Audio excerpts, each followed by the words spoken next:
In this video, I'm performing partial fraction decomposition involving distinct linear terms using the Heaviside method. So for this example, taking 2x plus 1 over x plus 2 x minus 4. First step is to assume the partial fraction form. You can use the table to do this. So since we have distinct linear terms, this gives us a over x plus 2 plus b over x minus 4. So determining the value of a, I start with that left-hand side expression, 2x plus 1 over x plus 2, x minus 4. And I need to cover up the factor in the denominator which relates to the a. So in this case, we're covering up the x plus 2.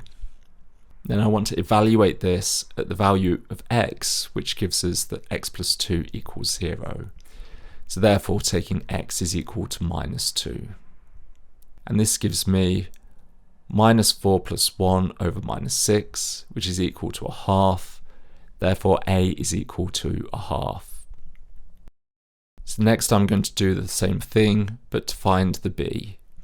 So starting with the left-hand side expression, 2x plus 1 over x plus 2, x minus 4. And to find the b, I need to cover up the denominator factor which relates to that b. So covering up the x minus 4. And I need to evaluate this at the value of x that makes x minus 4 equal to 0. So therefore taking x equals to 4.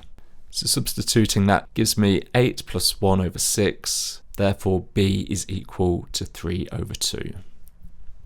Having found the values for a and b, I can now substitute these back into my assumed partial fraction form.